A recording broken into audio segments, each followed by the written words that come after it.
Olá, eu sou Alexandre Bila e no Papo em 4 Estilos de hoje, a nadadora multicampeã Catarina Ganzelli. Eu espero que vocês gostem, um bate-papo sensacional.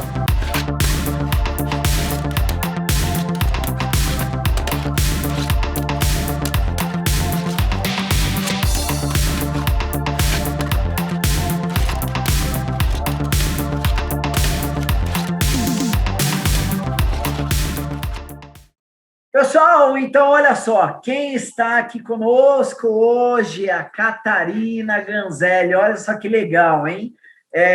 Primeira situação aqui que eu tenho a falar. Catarina, muitíssimo obrigado pela sua participação, por você doar o seu tempo para falar com todos nós aqui, a quem nos ouve pelo podcast, a quem nos vê pelo YouTube. Muitíssimo obrigado por você doar esse tempo e levar realmente o seu conhecimento, toda a sua vida profissional e de esportista aqui para todos nós. Então, primeiro, seja muitíssimo bem-vinda, e eu realmente agradeço demais por você estar aqui. Obrigadão, Alessandro. Para mim é um prazer, eu acompanho o seu trabalho, sei o quanto soma para a natação em geral, o quanto ajuda o pessoal. Eu vejo que tem muito engajamento, muita gente comentando, então é nessas horas que a gente vê o quanto que aquela pessoa precisava daquele conhecimento, precisava daquela pessoa à disposição, colocando de uma forma gostosa da gente ouvir, né, uma forma que não é cansativa, uma forma simples, entendível. Eu gosto muito da sua didática, muito. Por isso que até nós já tivemos a oportunidade aí de fazer uma parceria recente, foi muito legal, muito frutífera, e, poxa, é um prazer para mim estar aqui contribuindo do jeito que eu posso. Que bacana. Olha só, pessoal, primeira coisa que eu tenho a falar para todos aqui, você que está no YouTube, curte, por favor, esse vídeo, porque quanto mais engajamento, mais o conteúdo de qualidade, igual esse de hoje, que vocês vão verificar, eu consigo levar para vocês, tá bom? Então, não esqueçam, por favor. E o nosso bate-papo, então, com a Catarina, vai ser um pouco diferente, eu vou explicar o porquê. A maioria das entrevistas que a Catarina ela concede, fala de toda a carreira dela, da campeã que ela é, da ultramaratonista, né?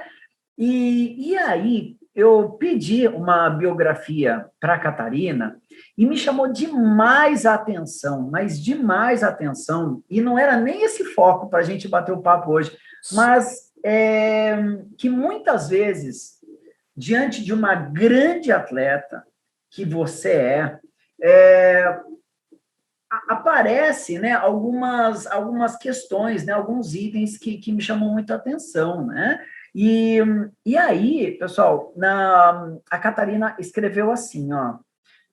Aliás, numa entrevista, ela fala assim: eu comecei perdendo, mas eu gostava de treinar, que foi o que fez com que eu melhorasse. Nada veio fácil e é fruto de muito esforço. Eu não tive talento, mas eu tive muito mais dedicação e sempre fui muito apaixonada pela natação.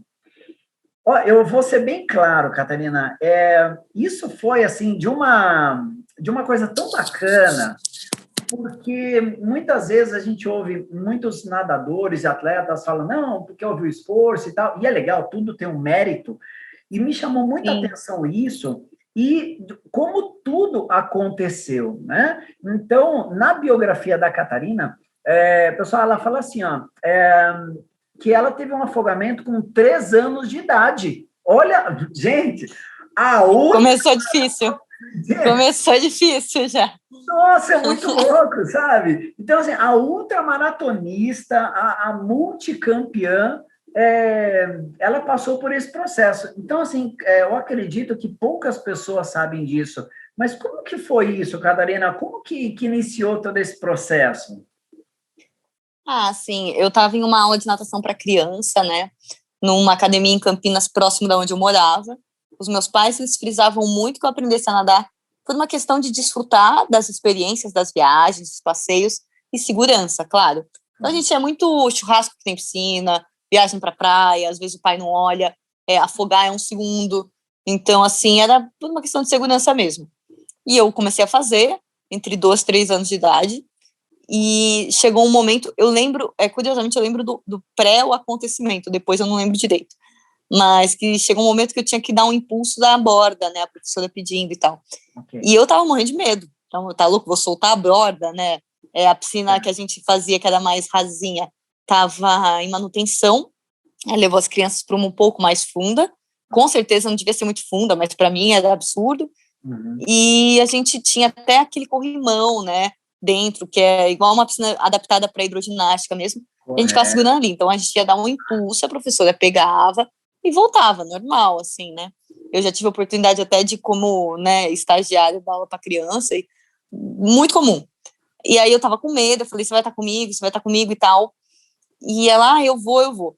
Na hora, ela falou 1, 2, 3, quando ela falou, vai, eu ouvi uma criança chamando, professora, e ela virou de costas. E foi o tempo, né, de eu ir pro fundo. Porque a criança não sabe, não tem noção. Então, eu não sei exatamente o que eu fiz, mas eu dei um impulso pro fundo, e eu fiquei me debatendo que nem louca. E aí, de repente, tipo, o que eu me lembro, eu já estava fora da água, eu estava, né, muito agitada e tal, mas ela me tirou da piscina, eu não quis voltar mais para aula de natação, falei para os meus pais que eu não ia mais viajar para a praia. Eu fiquei durante, assim, pelo menos uns 2 anos e meio, assim, com um trauma bem forte. Mas, assim, o que representa proporcionalmente 2 anos e meio na vida de uma criança de 5 anos? Porque com 6 eu voltei a nadar, numa academia também, com professores e tal. Mas esse período longo de 2 anos para tirar meu medo é, assim, muito mérito do meu pai. Ele teve uma paciência de Jó, que eu não consigo nem imaginar hoje, quando adulta. Eu olho para trás e falo, eu lembro dele cavando o buraco na areia e botando água para eu pisar na água. Eu tinha pavor de água, eu corria, eu não queria, eu pedia para não ir viajar para a praia. Então, assim, primeiro, né, eu olho pelos educadores físicos, né, assim como eu que hoje estou cursando, a importância que tem essa atenção, principalmente quando uma criança muito nova, muito dependente, né, a minha mãe é professora de educação infantil, né, hoje aposentada, mas assim, ela tinha turmas de 0 a 3 anos. Qualquer desvio de olhar é muito precioso, né, você não pode.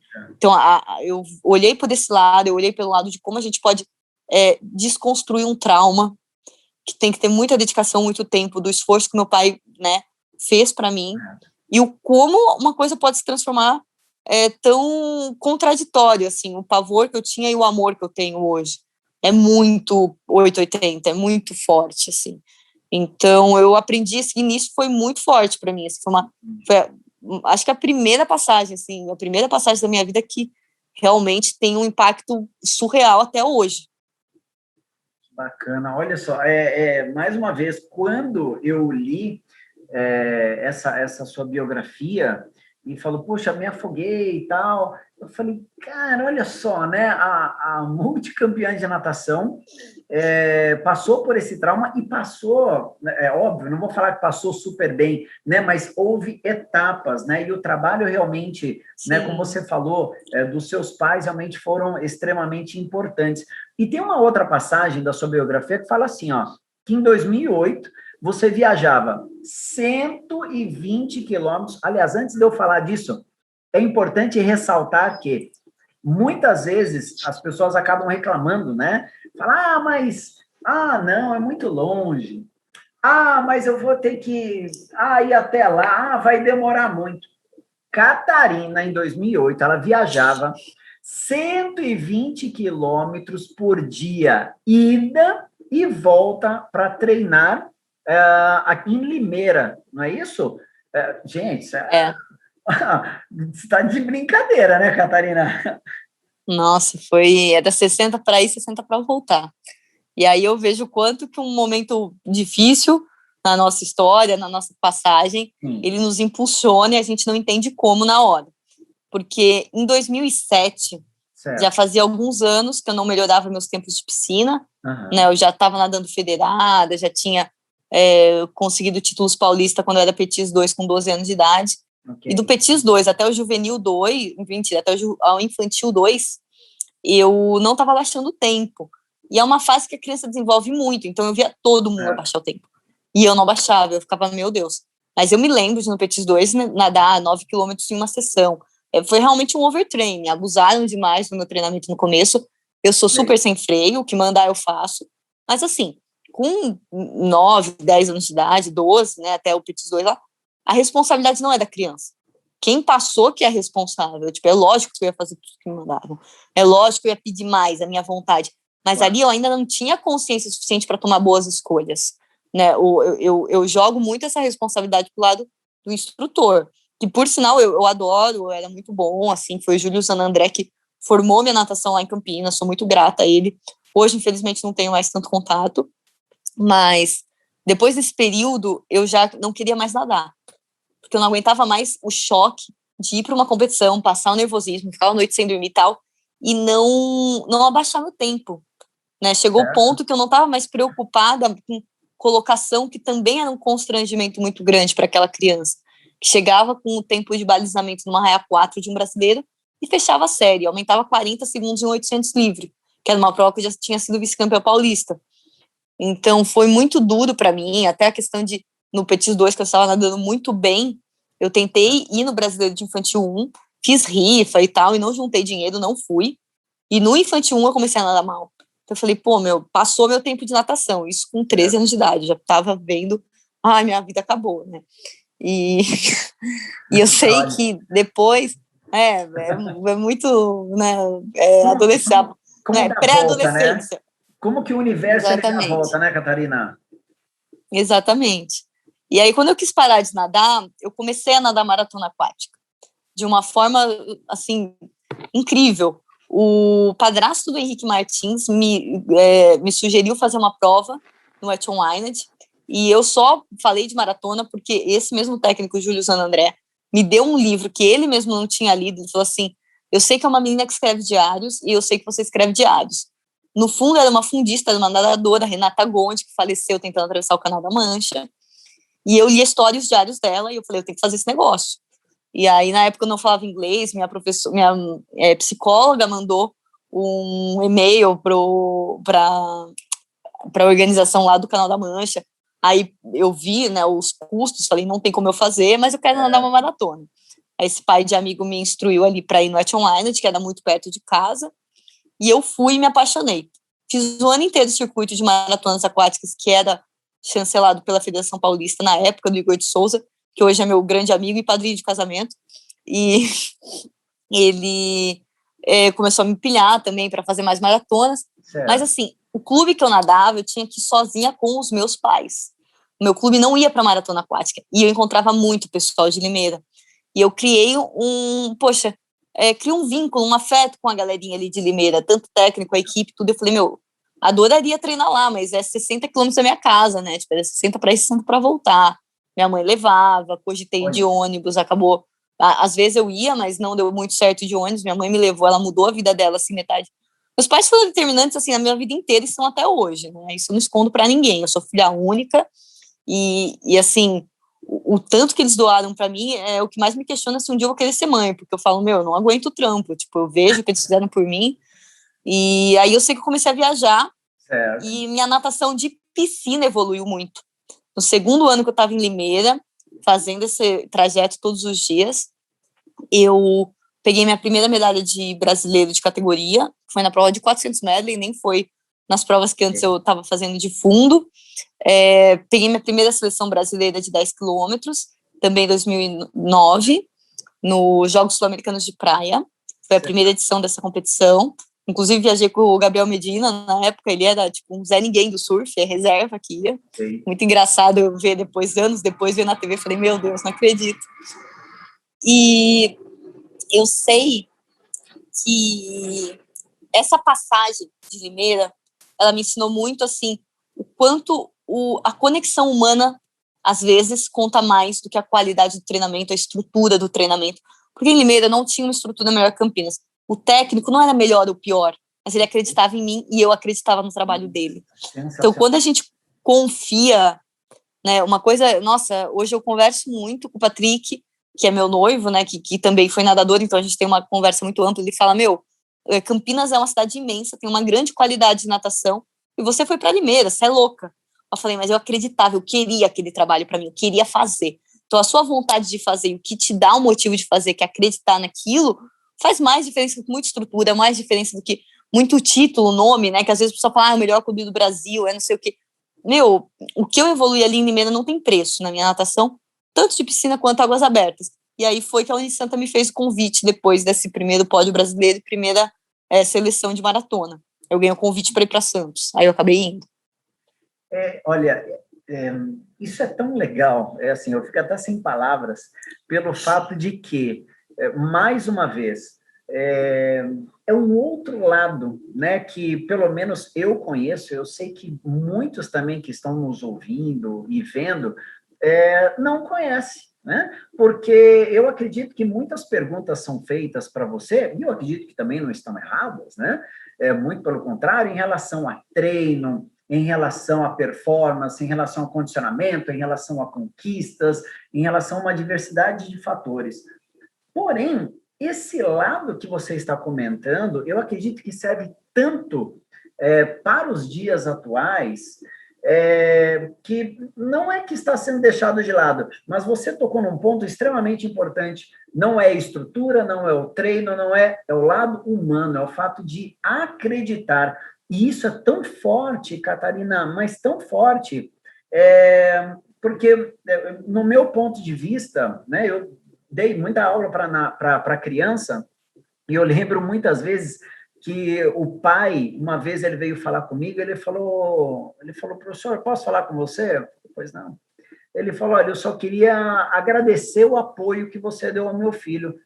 Eu falei, e era tanta criança, Catarina. Eu falei, É difícil. quem é Qual mesmo é seu filho, né? quem é o seu filho? Ah, é o fulano. Eu falei, eu sei. E eu nem me lembro o que eu disse para ele. Ele falou, não, você falou que ele está nadando muito bem, que ele um dia vai ser um campeão. Eu falei, pô, que legal, que bacana. Ele falou assim, e ele não para de falar isso em casa, de que ele está nadando bem e tal. O que eu quero dizer com isso, né? Eu não sou melhor que ninguém aqui, muito pelo contrário, mas eu corroboro com essa sua informação de que o lado realmente humano é extremamente importante, né? Então, você viajava 60 para ir, 60 quilômetros para ir, 60 para voltar, mas tinha um lado, né, que a natação, ela faz isso de um modo sensacional, né? Mas o lado do seu técnico, né, dos seus pais, o quão isso é legal, que muitas vezes, e isso mais uma vez me chama a atenção, que não é só né, o treino, a vitória, faz parte, óbvio, mas tem o lado humano ali por trás, né? Não, exatamente. O Rossano, que é o técnico de Limeira, Rossano Chanquete, é meu amigo pessoal até hoje. A gente conversa pelo menos uma vez por ano, né? Que agora vai se passando um pouquinho mais, né? Normal, vida de todo mundo. Mas todo mundo, assim, que mesmo os amigos de equipe, todo mundo que lá em Campinas, lá em Campinas não, perdão, lá em Limeira, eu construí essa amizade, construí essa afinidade, e a gente mantém até hoje. De uma forma muito legal, porque daí cada um ficou em uma área, todo mundo se ajuda dentro daquilo que está especializado hoje, né? Mas eu acho que, assim, até essa questão do lado humano, ele conta muito em vários momentos da vida e dependendo do objetivo também. Porque depois eu tive essa fase de Unisanta de natação profissional, que eu era paga, que eu recebia para isso. Correto. E nesse momento a estrutura vai fazer um diferencial, porque é um momento que está muito lapidado. Então, quando a gente fala no tema atleta olímpico, todos têm muito de tudo. Tem muita estrutura, tem um lado humano profissionalíssimo, tem muito de tudo. Então, nesse momento, qualquer vírgula vai fazer a diferença. A gente viu semana retrasada na seletiva olímpica, a gente não classificando por um centésimo e tal. Então, assim, num momento mais tipo que eu estou hoje, que eu me considero uma nadadora master, ou naquele momento que eu ainda era em construção, infantil, juvenil, era mais jovem, pesava muito, compensaria até uma estrutura o lado humano. Mas quando você chega no performance, no profissional, no lado olímpico da coisa, aí não, aí tem que ter tudo. Aí tem que ter tudo. Porque pode ter pessoas nos assistindo que pensam, mas fulano de tal não tinha nada, foi para a Olimpíada, ou outro fulano falou que não dá para ter medalha sem isso. Realmente, quando você chega no nível de exigência altíssimo, todos os fatores têm que ser altíssimos também para alcançar lá. Então, nessa situação, o lado humano pesou mais que qualquer outra coisa. Mas mais para frente, eu não sei se seria o mesmo percentual de importância. Certo. Agora, você tocou num outro assunto também que é muito discutível, sobre a questão de treino, né? eu sou de uma época também que eu, enfim, óbvio que, né, eu não cheguei no seu nível, né? Mas eu fiz algumas competições também, representava a cidade de Osasco, tinha juntamente a Uhum. equipe. E eu me recordo muito que era treino também de 6 mil por dia, 10, 12 mil por dia. E eu vejo hoje alguns atletas que nadam 1.500 por dia. E eles demoram 3 horas para fazer 1.500. Por quê? Não é a quantidade, mas sim a qualidade técnica do treino. Né? Como é que você analisa isso, Catarina? Você, mais uma vez, você chegou a fazer treinos já homéricos, né? Já. Não, eu já cheguei a fazer semana de ter 3 treinos por dia, cada um de 8 quilômetros, nadando 24 quilômetros por dia. Eu já fiz coisas absurdas que hoje eu não faria de novo e hoje eu não acho nem necessárias. Mas na época eu acreditava, então deu certo, né? Tem esse fator que pesa muito. E eu acho que, assim, a qualidade, ela é muito mais importante que a quantidade, mas a quantidade, ela entra em vários fatores. Eu sou muito grata por diversos treinos longos que eu fiz, porque aquilo eu sentia prazer em fazer, eu tinha a possibilidade, o tempo de fazer, e aquilo foi realmente uma imersão, uma cura da minha mente, assim. Eu acho que as maiores evoluções que eu tive de sabedoria, de consciência, foram em treinos e provas longas. Então, ele tem uma qualidade que o treino longo, né, ele tem esse fator que o treino mais curto, mesmo muito bom para o seu esporte, ele não vai contribuir em outras coisas que o longo pode contribuir. E eu enxergo dessa forma, é uma opinião super pessoal, assim, super particular. Agora, falando sobre a qualidade, que hoje eu tenho que, assim, eu já acredito nisso, mas eu teria que acreditar, porque quando você começa a trabalhar, você começa a ter outras demandas, você nem poderia, hoje eu não posso fazer o treino que eu fazia antes. Foi a maior dor fazer essa troca. Tipo, eu nadava 10 quilômetros todo dia, agora eu tenho que nadar 3, 2 vezes por semana. Poxa. Que louco, então, né? Muito louco. Foi muito doloroso, psicologicamente falando, eu fazer essa troca na minha cabeça, eu virar essa chave. E, ao mesmo tempo, eu, com provas de experiências mesmo, eu tirei que dá para ter um treino de qualidade, rendendo muito bem. Eu comecei a acreditar nesse treino mais curto. Agora, na minha opinião, o fator mais importante desse treino mais curto é que ele tem que ter uma intensidade maior do que um treino mais longo, dá para distribuir esse esforço em mais metros, em mais tempo. Certo. Porém, o que faz ter uma intensidade maior? O que faz o atleta que está nadando, sei lá, um 30 nadar o 100 a um 20, né? Abaixar o pace ou abaixar um tempo num tiro. O que faz? O que faz uma pessoa que está nadando fraco nadar forte? Esse comando cerebral de vamos fazer força. Não é o técnico que vai te dar esse comando, não é a piscina, não é o maiô, não é a tua comida, não é o teu sono, é a tua vontade de se entregar ao nível do seu batimento chegar alto, ao nível de você fazer uma marca melhor. E eu acho que esse fator é o mais difícil de se conseguir.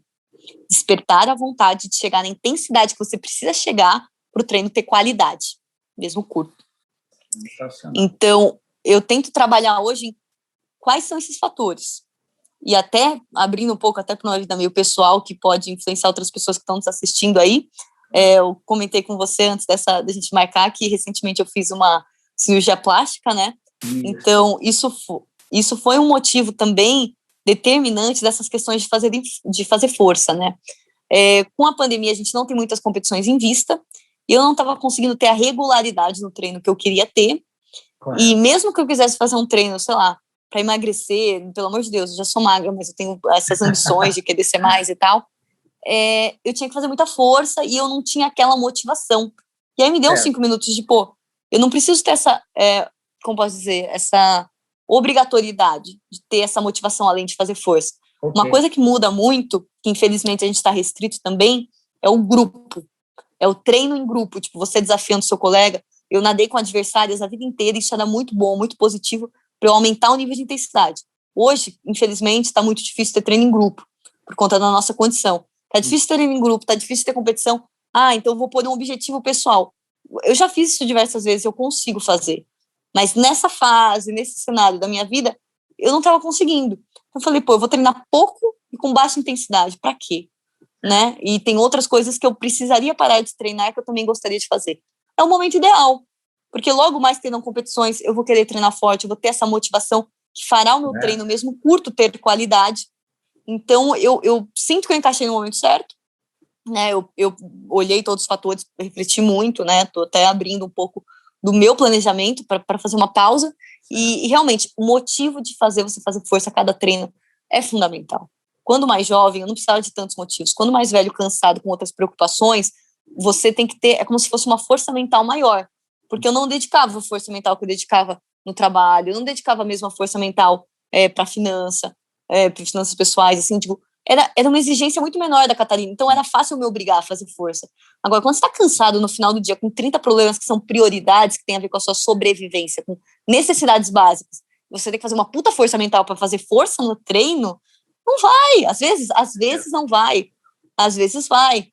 Então, eu acho que medir essa faísca que te dá essa intensidade no seu treino, para ele poder ser curto, ter qualidade, mesmo sem ser longo. Qual é essa faísca? Como se consegue ela? O que está te impedindo, te ajudando? É importante nesse momento da sua vida ter isso? Porque às vezes a pessoa quer treinar bem sempre, toda a vida, ou às vezes ela não sabe exatamente o objetivo, então ela sempre acha que está mal, mas ela não tem um objetivo, ela não tem um parâmetro. Né? Tem muita gente que treina sem parâmetro. E aí fala que está bem, que está mal, mas baseado em quê? Referente a qual objetivo que você tem. Então, essas coisas, estando estabelecidas para você, fazem toda a diferença na execução do seu planejamento. Porque se você não tem como avaliar o que você está executando, e a avaliação vai dos seus objetivos, do que você estabeleceu, você fica desmotivado. E desmotivado, a força ela vem da sua vontade de fazer. Não é um botão, não é tomei um pré-treino, vou fazer força. Não, você tem que comandar o seu corpo a fazer força. Então, eu acho que é muito delicado esse assunto do treino curto de qualidade. Ele é muito mais profundo e tem fatores muito mais determinantes que a gente não olha superficialmente. Ninguém vai nadar com um batimento 180 só porque alguém mandou.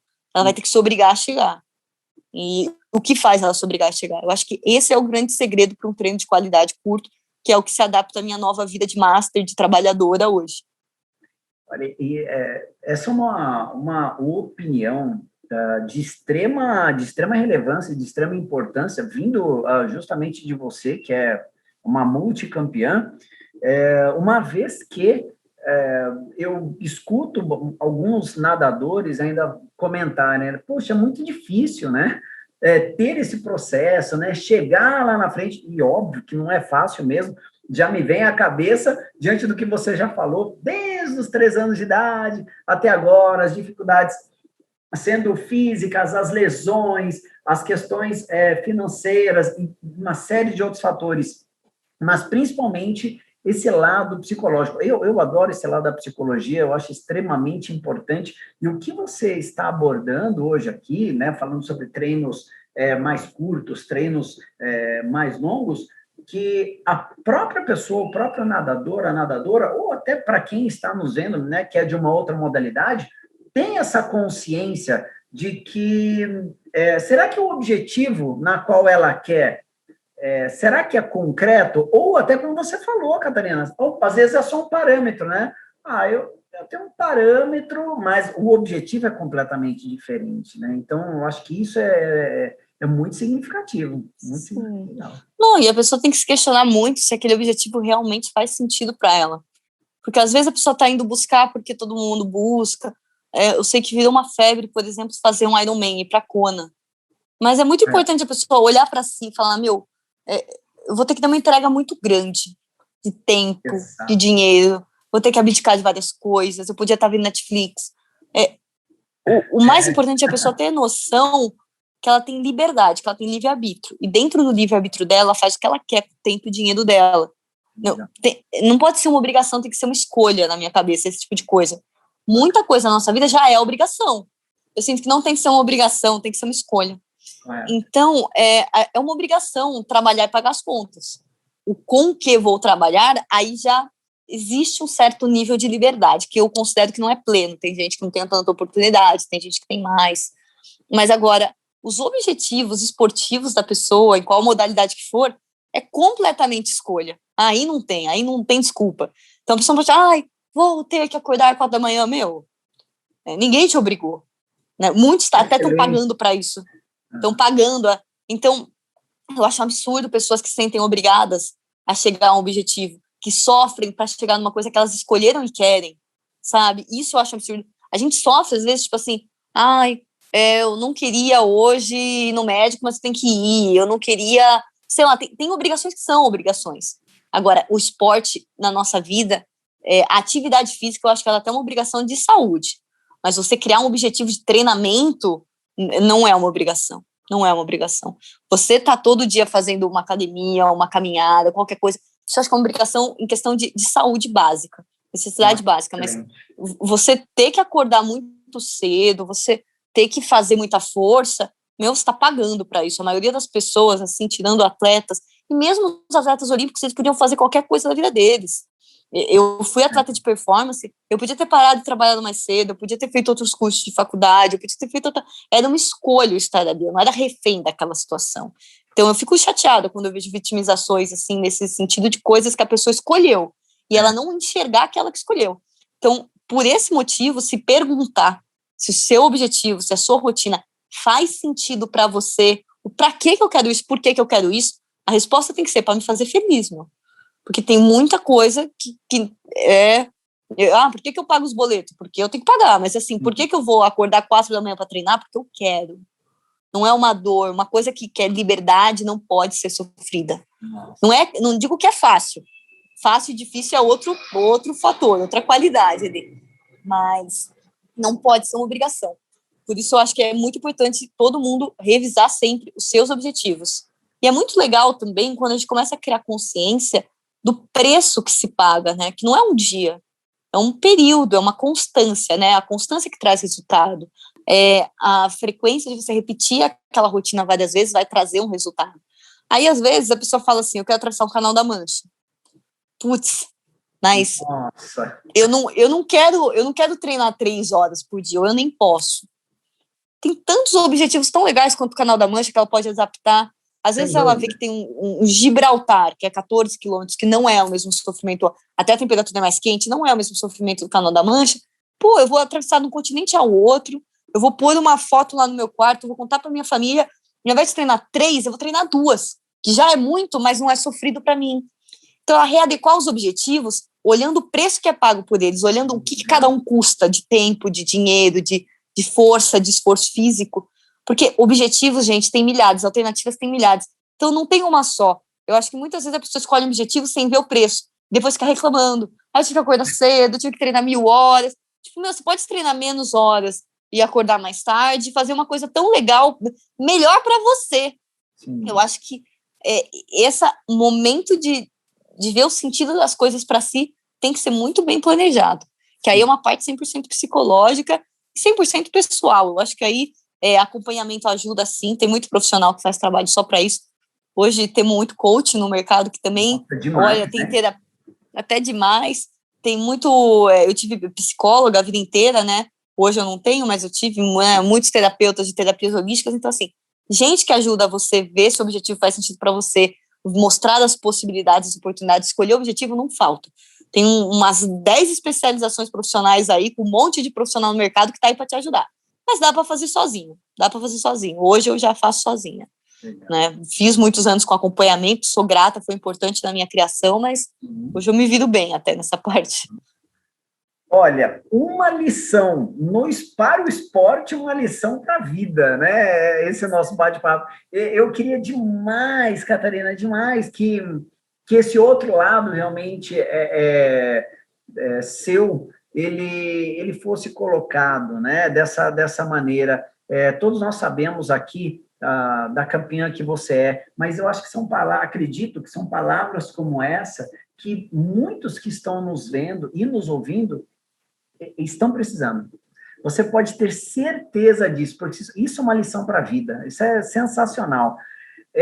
Enfim, Catarina, nós chegamos ao final aqui do nosso bate-papo em 4 estilos. Primeiro, eu gostaria imensamente de te agradecer por você doar esse tempo seu. Para quem não sabe, nesse momento a Catarina está numa recuperação, né? E ela falou, não, eu vou lá, eu vou fazer e tal. Eu nem sabia, eu a convidei, ela aceitou, e depois que ela foi me falar, meu Deus. Não, eu cheguei do hospital fazendo reunião já, eu sou meio doidinha, mesmo nesse sentido. Legal. Enfim, aí ela está aqui, né, na recuperação pós-cirúrgica, mas, Catarina, eu quero imensamente te agradecer por você, mais uma vez, doar o seu tempo. Para mim é valiosíssimo tudo que você disse pelo lado, não é o que eu digo, muitos te conhecem pelo treino, por várias situações, mas este lado eu acredito que poucas pessoas conhecem, e eu venho imensamente agradecer por isso. Diante de tanta filosofia de vida, qual você comentou agora, você pode deixar uma última palavra para quem nos escuta, para quem nos vê, por gentileza?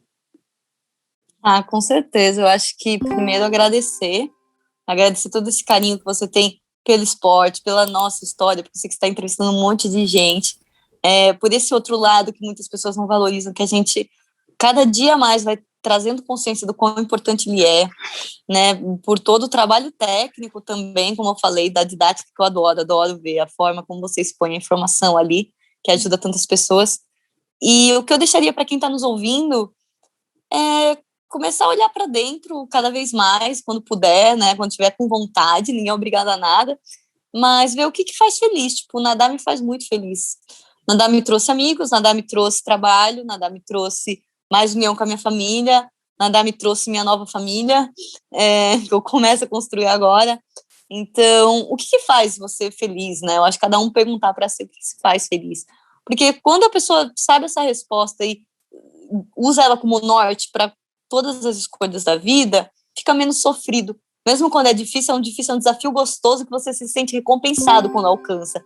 Não é uma vitimização, não é um ai meu Deus, tem que fazer. Então, acho que é olhar para o que traz felicidade para a gente, e a vida é uma só, a gente tem que ser feliz mesmo. Legal.